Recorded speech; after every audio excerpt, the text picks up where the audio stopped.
Hello my beautiful butterflies, welcome back to my channel. If you're new here, my name is Beverly and it is lovely to see you today. In this video we're going to be talking about what first drew me to witchcraft, so grab a cup of tea, let's get to it.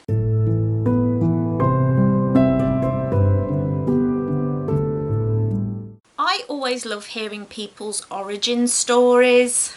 Too much Marvel. But I always like to know what drew people to the things that they love, the things that really inspire them, the things that really ignite their imagination and make them feel really excited. And one of those things for me personally is witchcraft. I share a lot of my journey here and on my blog, and I love sharing that part of my life. But I also realise that it's so important to talk about where we came from, how we got into it, because I grew up a Christian, very much a Christian, and thinking that witchcraft was something very dark and very evil, and it came me opening up my eyes, moving away from Christianity into a more of an omnist way of thinking of things, and finally getting to a point where I felt like I could open up to this craft that I absolutely love now. Before we get started, don't forget to like, comment and subscribe. But let's do this.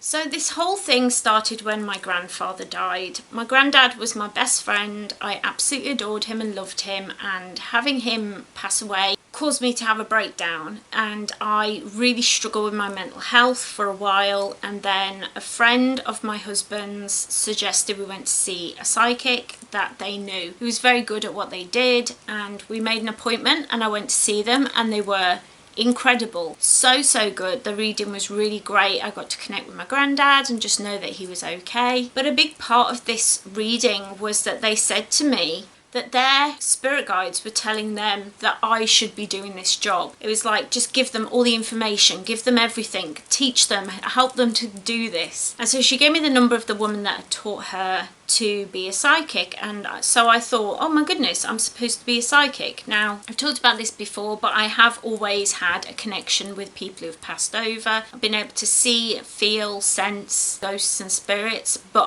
I don't like it. I really struggle with it. And so though I started learning, I did a couple of courses with the woman who had been suggested to me, I did quickly come to realise that it wasn't my path, like it wasn't right for me. But it opened up a door to spirituality that really ignited my passions and really made me feel like this is what I want to be doing, something like this, but not necessarily this. And so I started reading lots and lots of books and educating myself and just really starting to let go and deprogram from Christianity. Sounds like it's a cult. Sometimes it can be. But I do want to say that being an omnist means that I believe that all religions have some of the answers, but no one religion has all of the answers, which means that I do connect with a lot of different faiths and religions in order to connect with higher beings, with God, with the ultimate, with the universe, whatever you want to call it, them, they, whatever. So I started to really see that I needed to learn. There was a lot of things that I wanted to learn about, like herbalism, and use natural products to heal myself. And I wanted to try and start learning about how to do things myself, how to guide myself, how to learn and how to do. And so I read an incredible amount of books. I still read an incredible amount of books, because I think if you are able to buy books or able to get them at the library, do so, because it is amazing. It's amazing what you can learn from these books and from authors, and whether you fully agree with what they're saying or not. Like, I've read some Wiccan books and I'm not Wiccan, I don't really believe in that faith. However, there are parts of what they say in those books that really touched me and really spoke to me. And the more I learned and the more I grew, the more I realised that I was in fact a witch. Now, anyone can be a witch, male, female, all our non-binary pals. We can all be witches, anyone. It's just a case of learning and growing. Now, there are some people who have very dark paths, who walk a line of working with demons and the dead, and that is their calling. That's what they love. But it doesn't have to be. It can be a lot lighter than that, and realising that took away a lot of my fear surrounding witchcraft. I think we're told quite a lot by society that witchcraft is this big scary thing, and people who practice it are scary people and you should avoid them. But it's not actually true. true. Most of us just want to heal and help other people. And that's the beautiful part of the craft, and what eventually got me to just stop saying a spiritual person and start saying I was a witch, is because I started actually trying spells, protection, using my tea as a spell,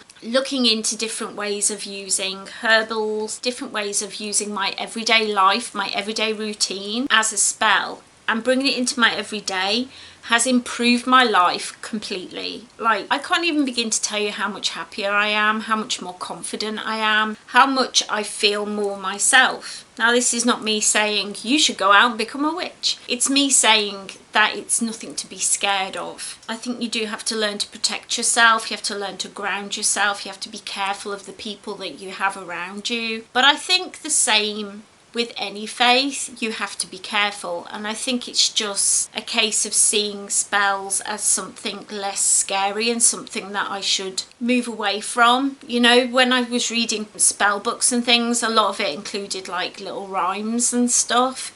That to me just makes it into a fairy tale. For other people, that's what makes it a spell. You have to find what works for you. And so I definitely want to say that as I'm finding my own path, and I still am. I mean, there are people who've been practicing as a witch 20, 30 years and they're still finding their way. They're still learning, they're still growing, and that is important to remember. We are all still learning and growing, and I've been doing this, what now, 4 years? 4, 5 years? I don't know. I'm gonna have to check through my videos because I've been sharing my journey here on YouTube. And if you've been following my journey all along this path, how amazing has it been to watch me start talking about my path, my journey, and to see me now? I feel like a completely different person. And I've been through a lot in those years. I lost my grandmother as well. I joined a coven and left a coven. I have learned so much. I have expanded my mind so much. It's been an amazing journey. Witchcraft is not what you think it is. If you think it's this big, scary, horrible thing, it isn't. And it doesn't have to be. It can be a beautiful thing that brings so much joy and healing into your life. So I definitely want to say that. You can do it. If you are looking for somebody to tell you what to do, unfortunately there's no thing that is right for everyone. Witchcraft is a very personal journey, and it comes down to just reading and watching YouTubers that inspire you, that lift you up, that give you what you're looking for in a path. And be open-minded to it, because there is a lot to learn. There are lots of different ways that you can go once you start learning the basics. And once you find your path, it's amazing. I feel like Dorothy skipping down the yellow brick road with her friends, but I'm skipping on my own and I'm enjoying every moment of it. It's helped my confidence so much. Definitely let me know down below if you enjoyed this video. Let me know as well what your origin story is when it comes to witchcraft, and if you are looking to join witchcraft, what I can do, what I can bring to my channel that will help you more. What sort of things would you like to see me do videos of? You want to hear more about any of the subjects that I've so far talked about? Definitely let me know down in the comments, because I always take your thoughts and feelings into consideration. While you're down there, why not leave this video a cheeky little like so I know that you enjoyed it and I can bring more content like this to my channel in future. I really hope that you enjoyed this video, and if you enjoy my content, if you like my face, why not head down below and click that little subscribe button and become part of the butterfly family. We would love to have you as part of the little family here. We're a friendly bunch, so click that subscribe button, ring that little bell so you always know when I upload. I'm usually here Mondays and Fridays, my health permitting. I always do my very best to be here with you every week, twice a week. I really hope that you enjoyed this video. If you did and you want to stick around for a bit, I put this playlist together for you. I really hope that you'll grab another cup of tea and join me for some more videos. I hope you're having a lovely day, have a wonderful week, and I will see you next time. Bye!